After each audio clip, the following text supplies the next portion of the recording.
Last year, on International Day for People with Disabilities, we discussed how proactive action is needed to recruit people from the community into our workspaces.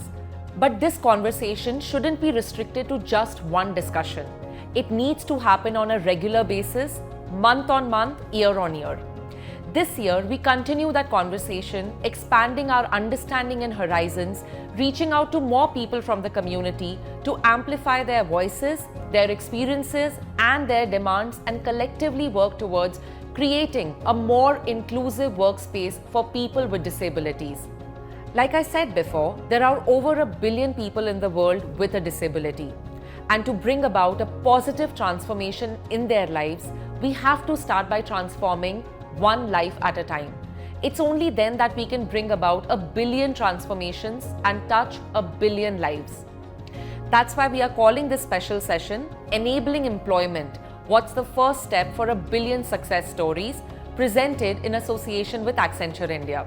Through this conversation, we bring together voices from the community to talk about how providing the community with equal access to opportunities can drive change to create accessible workspaces.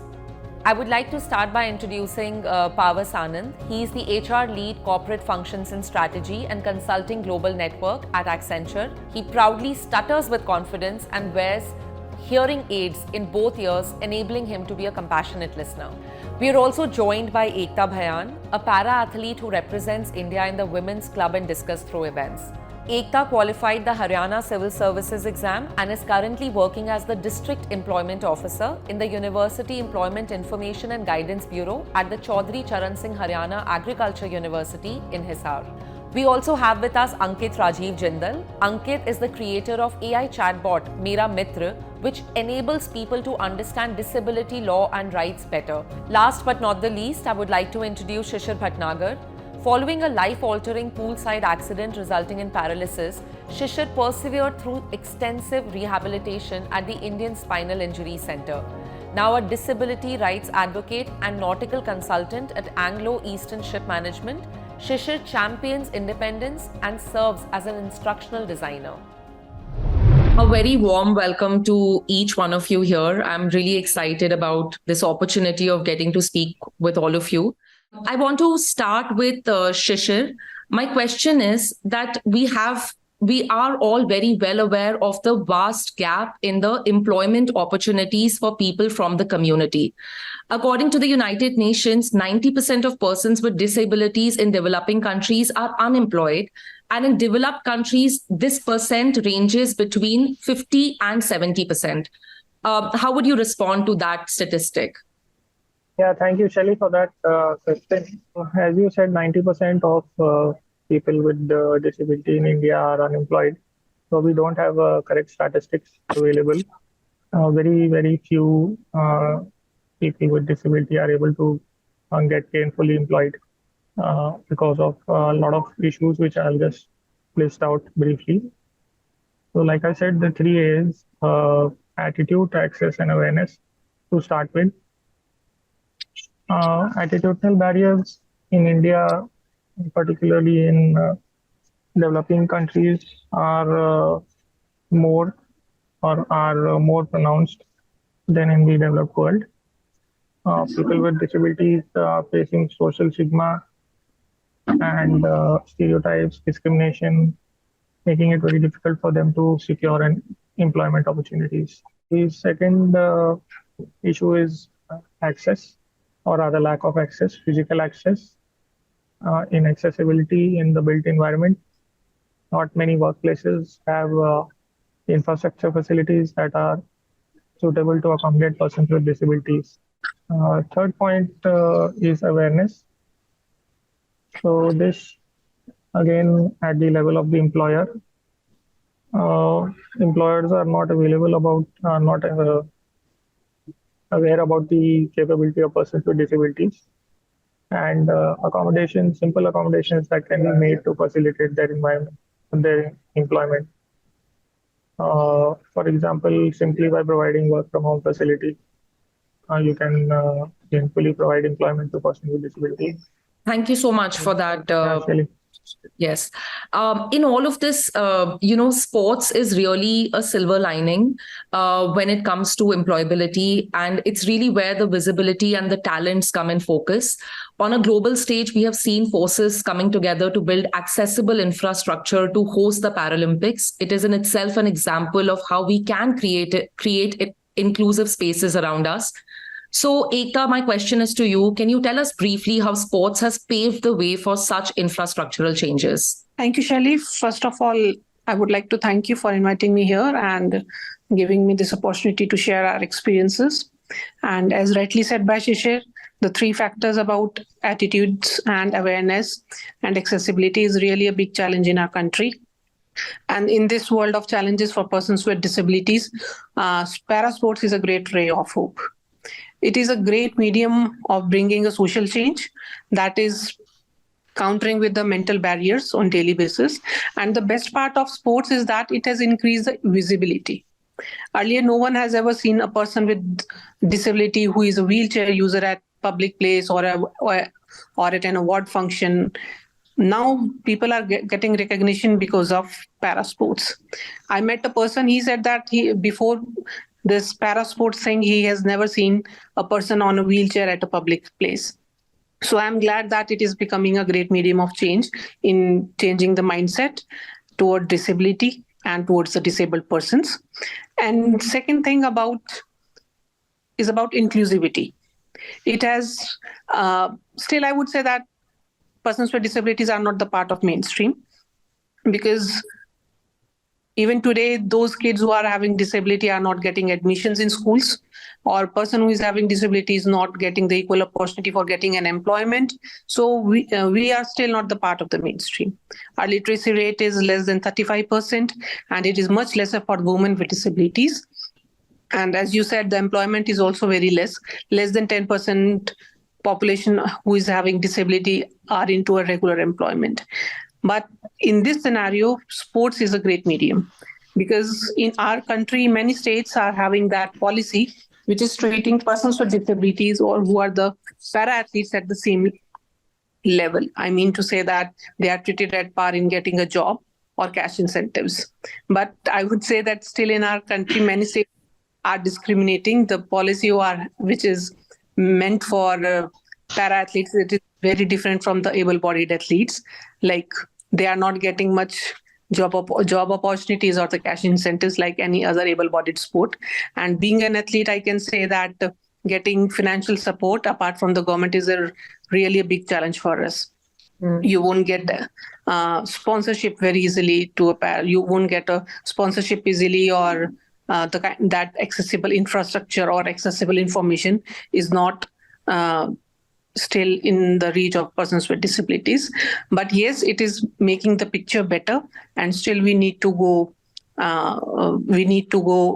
an extra mile to make this world more inclusive and creating a more suitable environment for the persons with disabilities, where we can also be the part of mainstream in terms of education, employment, and parasports. Ekta has very rightly pointed out that persons with disabilities are not part of the mainstream, and what we really need is to think about inclusivity. So it's not just on the members of the community to drive this change, but also it falls on corporates and workplaces to create that inclusive and accessible workplace and equal opportunities. Accenture is one such company that has been at the forefront of this change. So, Pawas, I want to ask you, can you tell us about the measures that Accenture has taken to create a space which is conducive and which is trying to bring that change? Sure, absolutely. Thank you so much, Shelly, for having me as part of this esteemed panel. And, I think some of the aspects that have been shared by Ekta and Shishir are absolutely valid. And there are a lot of learning that the corporates are also taking from other fields. So from Accenture in particular perspective, I have a great regards for the leadership in the organization, because that is where the commitment starts from. If the leaders at the top understand that, we can really tap the wider talent pool by not limiting us only to able-bodied people, then really we have access to the right kind of talent we need to help our client perform the work that they have requested us to. So for us, leadership commitment has been number one. Second, I would say that from a corporate perspective, the foundations are very important. And what I mean by foundation is more in terms of the policies, the benefits, the technology, and how accessible it is to each and every individual in the organization. And that is where I feel Accenture has done an excellent job of creating that foundation which enables people from all walks of life to perform their role. And the third important aspect is more around awareness and education. How me as a leader in the organization or any other employee in the organization understands what it takes to work with different kinds of people, what it takes to really be inclusive, what it takes to be diverse. That education is extremely paramount to really understand what are some of the, I wouldn't say in terms of sympathizing or empathizing, but what it takes to really be successful in the organization by working with a diverse set of people. So leadership commitment. Second would be the foundational aspects in terms of benefits, policies, tech, infrastructure. And the third would be more around awareness and education. And the last but not the least, once we have people on board, we have very solid skill building programs, which basically help them to grow in the organization, adopt new skills, learn new technologies, and then move on in their lives. So that's how I feel that, Accenture as an organization has been very humbling for me as well as for the external community as we talk to people and get them on board. That's great. These are some commendable measures that you are talking about. And it's really good to know that Accenture has been on this journey to bring about a change. My next question is to Ankit. How things typically work in an ableist world is that the disabled person adjusts to able setup around them, while it should ideally be the other way around. So can you share the kind of challenges that you faced while entering the corporate world, and how did you overcome them? Right, Shelly. Thank you for this very important question. So when I started my career back in 2006, as a person with disability, it offered some unique challenges and opportunity. Back then, corporates were really not open to the idea of hiring people with disabilities. It was just about a little over 10 years that the 1995 Act was passed. The public sector was just about to enforce the 3% reservation. The private sector was frankly at a very nascent stage where there was hardly any predecessors or role models available. I think the biggest challenge that I encountered in 2006 was the fact that people often equated my disability to inability. It often overshadowed my capabilities, my qualification, and my different perspective. And the focus was largely on my condition that Ankit cannot see. Now, and this was very pervasive. This was across all sectors, and I've interviewed for many organizations when I was graduating. Despite of me getting a job there, initially there was a lot of resistance from managers or hiring managers to really include me in their team. All of this stemmed from the fact that there was hardly any exposure of having people with disabilities in their own organizations. And if you really reflect, people with disabilities are that invisible population who we don't see much in the schools, we don't see them in the malls, we don't see in the workplace. It's not that we don't enjoy doing that. It's just that there are so many barriers that exist in the environment, right? The malls are not accessible, the schools are not inclusive, the colleges don't have reasonable accommodation in place. So the workplaces have been very reluctant for hiring people with disabilities. So all that was pretty much existent. And for me, I think the best way to tackle that was to take it in a more positive way. I always emphasized on my capacity to demonstrate my capabilities and my knowledge and what is required to achieve that job. I also constantly upgraded myself. So I also later on went to do my MBA from a tier 1B school. I've constantly kept myself tuned to the latest technology development, be it in the productivity space called MS Office, Word, PowerPoint, or even with assistive products. And of course, while we're doing that, it's also important to evangelize and build awareness with your immediate stakeholders, be it your managers, your HR, and the senior leadership, talking about the importance of creating more accessibility. So, for example, at Entity Data, we've been talking a lot about digital accessibility. The effort that I put in, along with many others, it resulted in creating of a new accessibility policy, which provides a kind of a documented policy to provide people with disabilities with the assistive products that they need.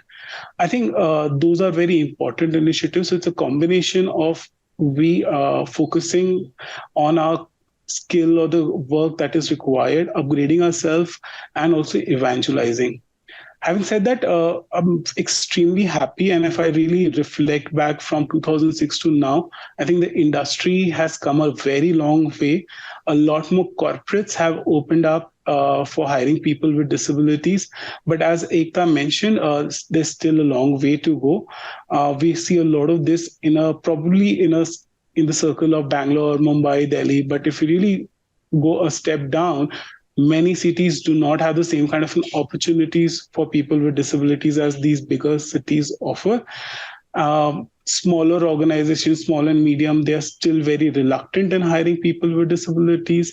Even at the corporate, those who are in these service sectors like IT and hospitality, what we often see is there are significant challenges being discussed about career advancement, this kind of a glass ceiling, pay parity.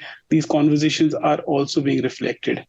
What is required is a more collaborative approach to solve this. I think it's a space where people would need to come forward. They need to kind of, one, of course, upskill themselves, offer solutions.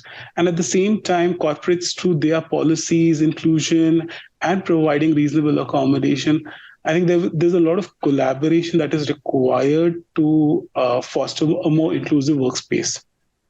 Thank you, Ankit. I mean, thank you for sharing your story and also offering such viable solutions and,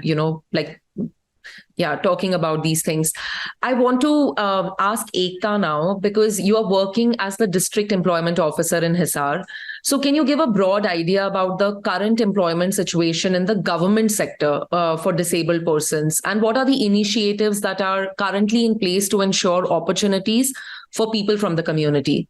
Yes, this is very important aspect that we need to talk about, because there is a reservation of 4% in government sector, which is specifically for the persons with disabilities having different kind of medical conditions. And there is, I want to divide it mainly between the severe disability and rest of the disabilities. Still, 95% of the persons with disabilities who are having severe impairment, they are restricted to their homes. They are not able to continue their education, and they are unemployed. So in this case, those seats which are reserved for the visually impaired candidates that are still lying vacant. And yes, being an orthopedic disabled person, I'm having continuous exposure with the persons who are having same disability like mine. In spinal cord injury also, those who are having severe impairment, like having disability of both upper limbs and lower limbs, for them challenges are more. So you won't be able to see those kind of disabilities in the government sector or in the private sector. As Ankit rightly said, you won't see them at public spaces, you won't see them at theaters or the malls. And even if you can have them at theaters, people continuously stare them. One of my friends was in the theater and an auntie said, "Aapko yahan aane ki kya zarurat hai? You can watch movie at home." So this is the mindset. So being an employment officer, yes, there is huge gap between the employable persons with disabilities and those who are actually working. And I would also like to talk about the corporate world. 95% companies are working for diversity.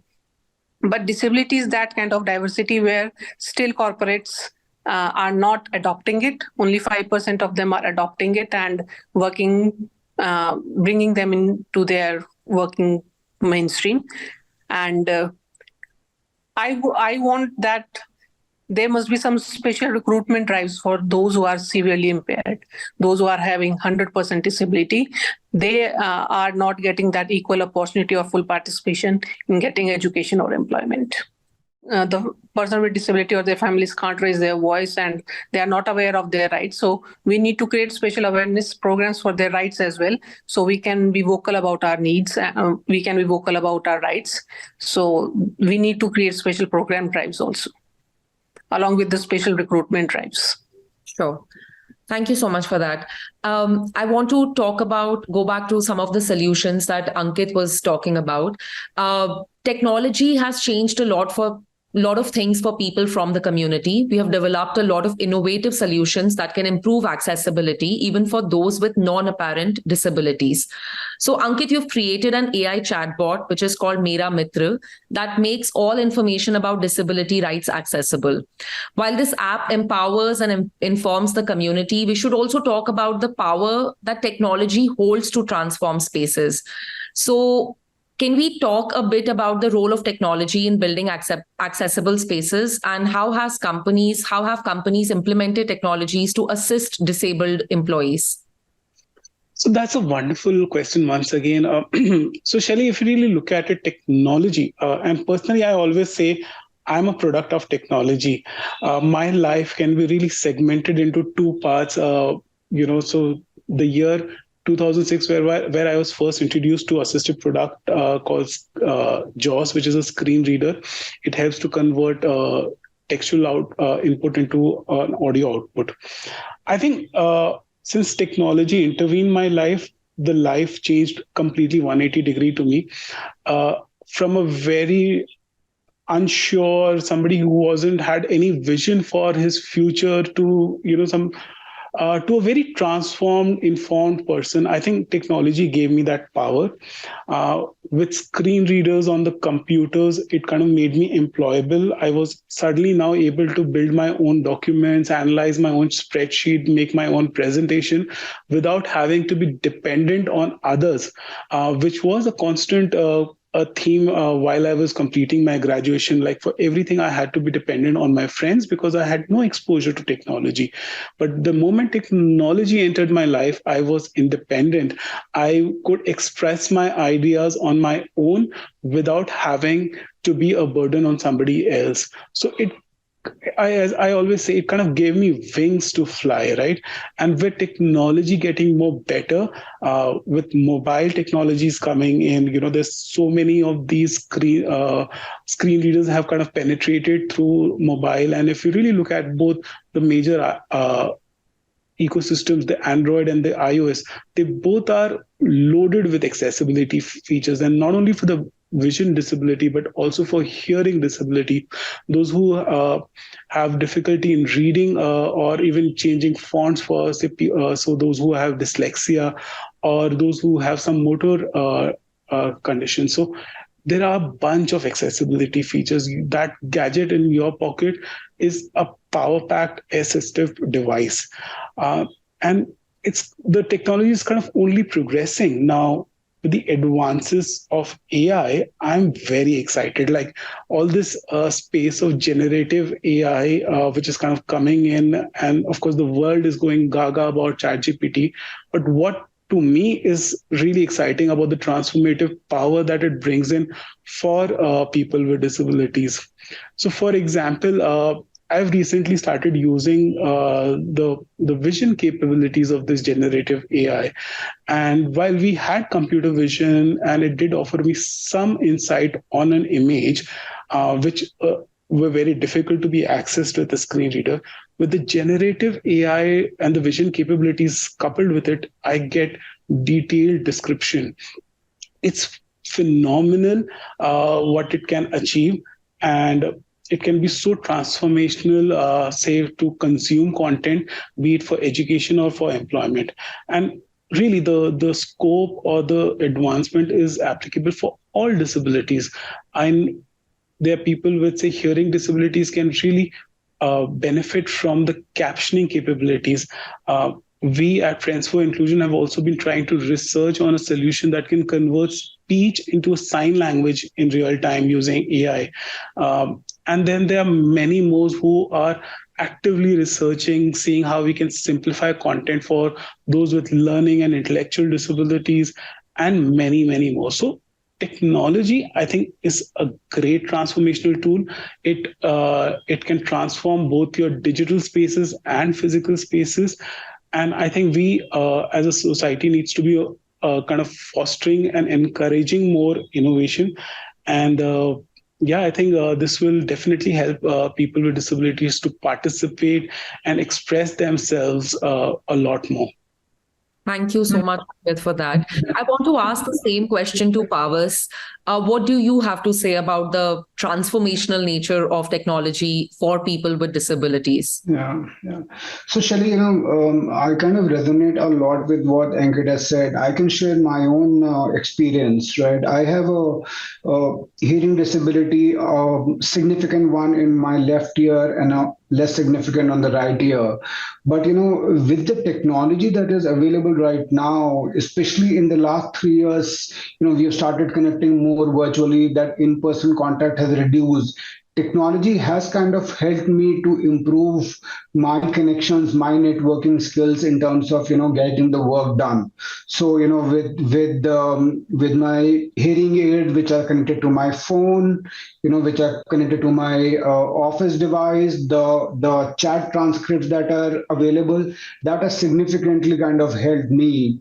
I have one team member in my team who has vision impairment, right? She can't see, but with the help of technology that Ankit mentioned, she's been able to do her work without any support, right?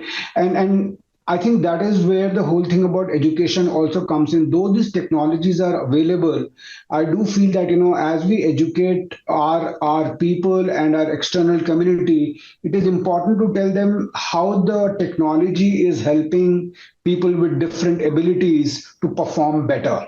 Because because of that lack of their awareness, they kind of feel that we can't do certain jobs that an able person can do. Right. And the last thing that I want to call out is that, from a technology perspective, that acceptance is very important, that yes, I need the help of technology to get better at whatever I'm doing. And, I'm talking about acceptance from a perspective of a disabled person, that yes, I need hearing aids, I need certain software to help me perform my job. So that acceptance is very critical so that technology can help us to be better. Yeah, yeah. It is important that we highlight here the financial barriers to access this kind of technology.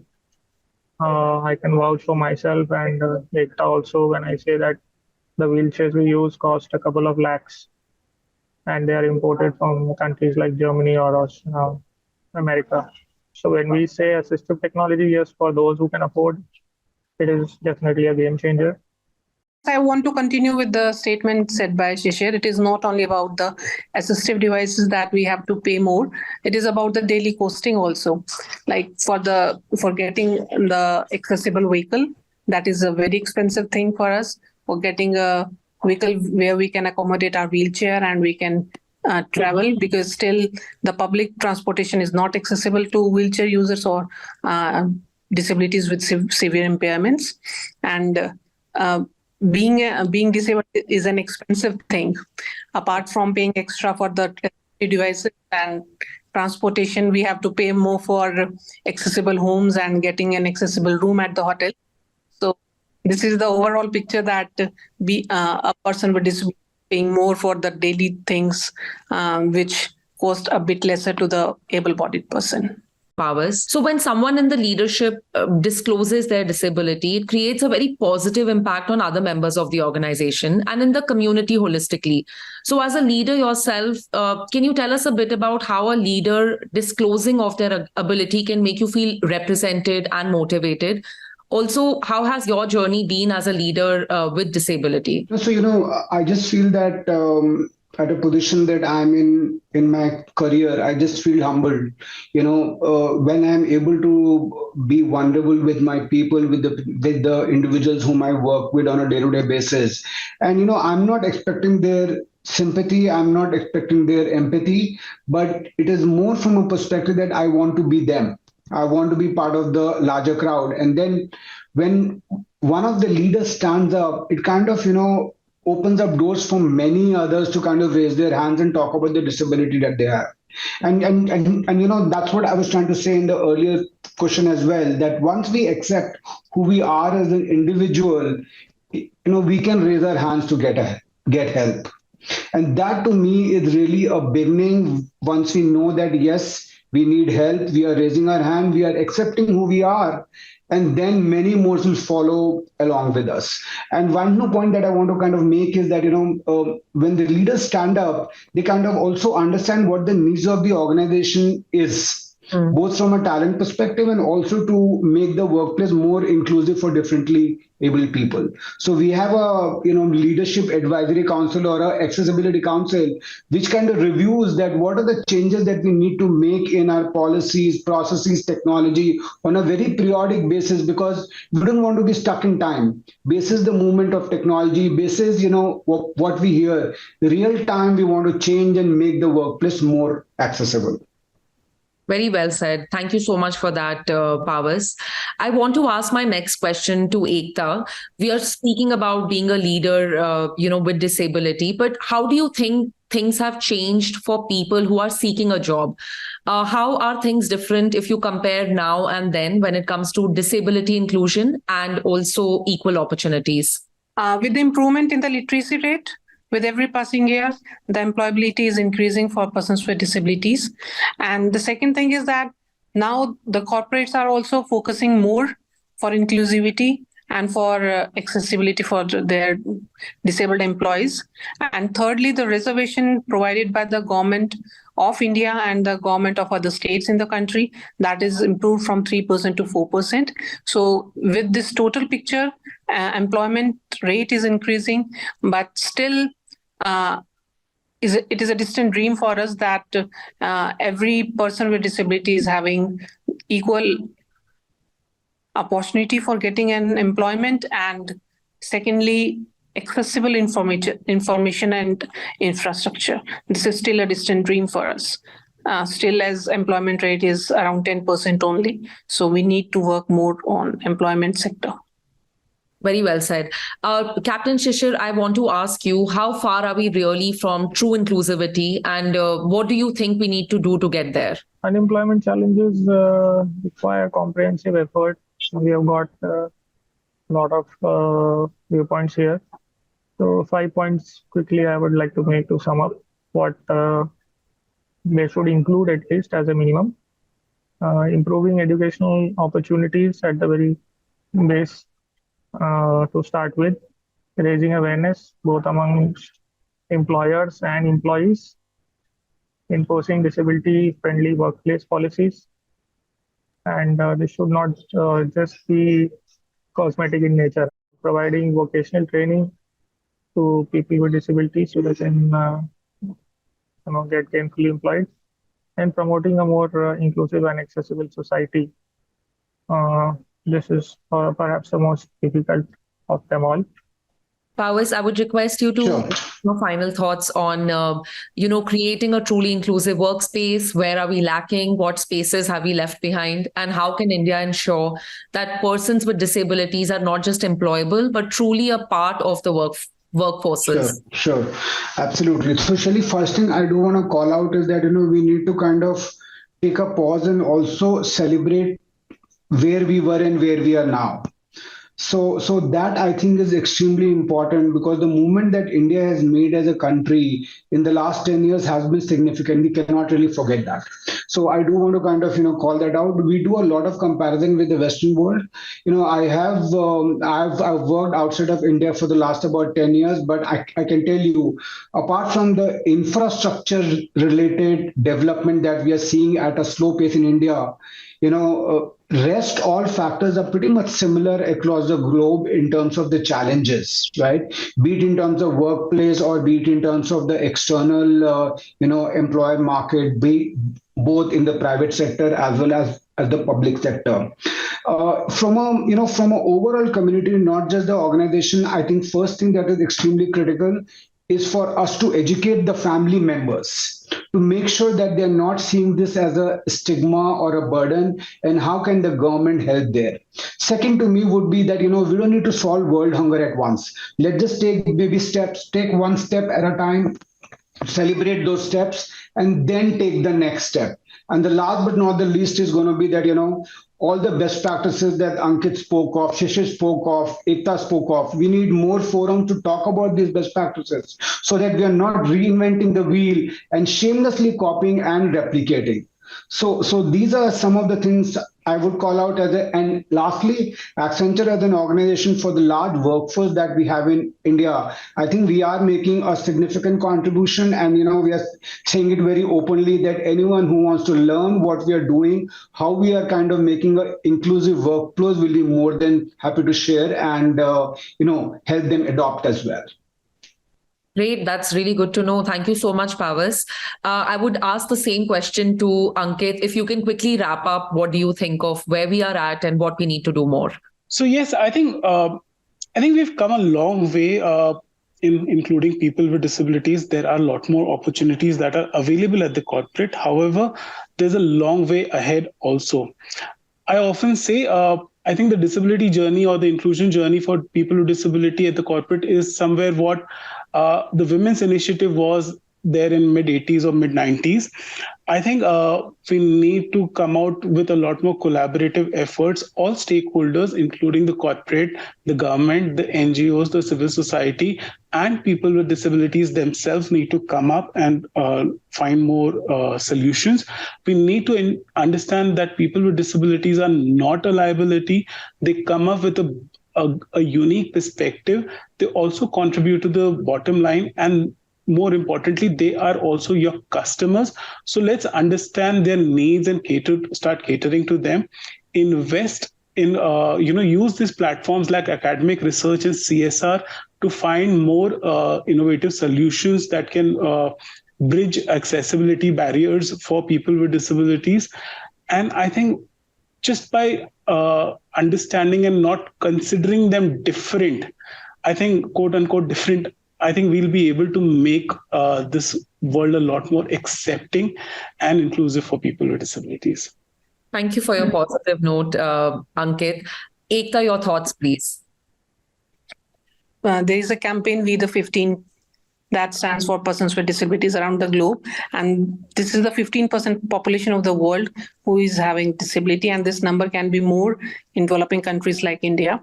So firstly, we don't have the right figure. We need to find out the right percentage of the population. That might be around 18% of the Indian population might be having disability. So after getting the right number, we can have the right policies. And with the more awareness programs and implementation of all the policies, and hopefully policies which are treating at par everyone, no discrimination at the level of either employment or education. With the right implementation and right awareness programs, we can have a world which is more inclusive and where everyone can play a very significant role in the nation's development. Thank you so much. With that, we come to an end of this discussion. Thank you so much for sharing your apprehensions about where we are headed, about confidence that you show in this space. Thank you so much for joining me today, Pawas, Ankit, Captain Shishir, Ekta. It was really nice meeting with all of you. And it was really nice having this discussion and, hearing all the insights that you have about this developing space, this space which has a lot of solutions coming up and has the power to transform the workspaces, because yes, equal opportunities is the future.